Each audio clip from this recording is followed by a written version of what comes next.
ఇదిగో నేను చెప్పినట్టు నేను చెప్పేది జాగ్రత్తగా విను. ఒక ఊరికి వెళ్ళు. సారేపత్ అనే ఊరికి వెళ్ళు.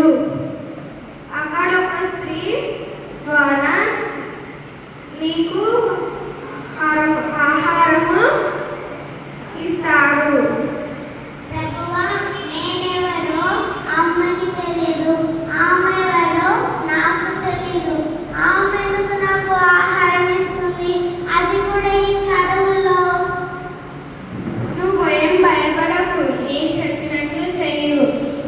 నీకు మరియు ఆ స్త్రీకి ఆహారం ఇస్తాను. అలాగే ప్రభువా.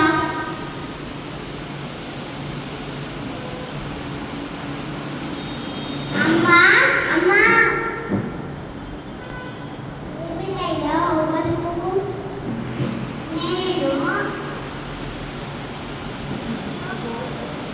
నేను యెహోవా ప్రవక్తని. నా పేరు ఏలియా. నేను చాలా దూరం నుండి ప్రయాణం చేసి వస్తున్నాను. నాకు కొంచెం మంచినీళ్ళు ఉంటే ఇవ్వవా అమ్మా? సరే. అమ్మా అమ్మా, ఏమిటయ్యా ఇంకేం కావాలి? నాకు చాలా ఆకలి కూడా ఉంది. ఒక రొట్టె తీసుకొని రా. అయ్యా, నీకు తెలుసు కదా, ఈ దేశంలో అంతా కరువు ఉంది. అసలు నా ఇంట్లో ఆహారమే లేదు. నాకున్నది కొంచెం తిండి, అన్నం, ఇంకా దానితో నేను, నా కుమారుడు ఒక చిన్న రొట్టె చేసుకొని తింటాం. ఆ తర్వాత బ్రతకం లేదా చనిపోతాం. నువ్వు భయపడకు, నేను చెప్పినట్టు చేయి.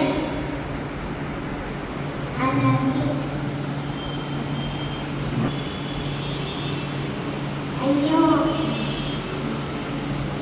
ఉన్న కొంత ఆహారం కూడా ఇచ్చేస్తున్నాను.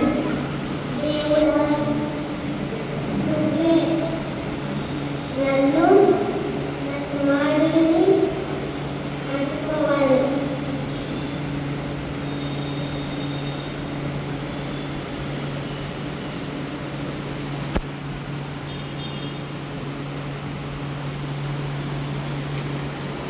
దేవుడు నిన్ను, నీ కుమారుణ్ణి బహుగా దీవించుగాక.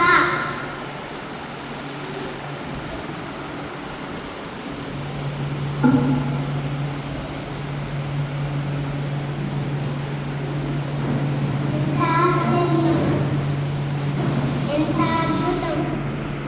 నిజంగానే ఆ ప్రవక్త చెప్పినట్లు జరిగింది.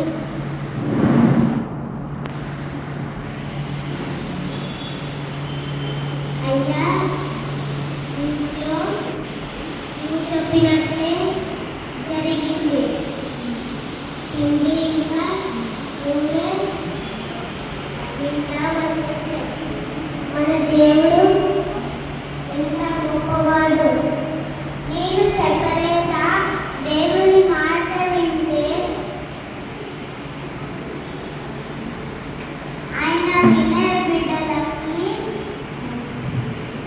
ఏ మేలు కొలువ చేయడు. కరువులో కూడా ఆయన మనల్ని పోషిస్తాడు. అవునయ్యా. నేను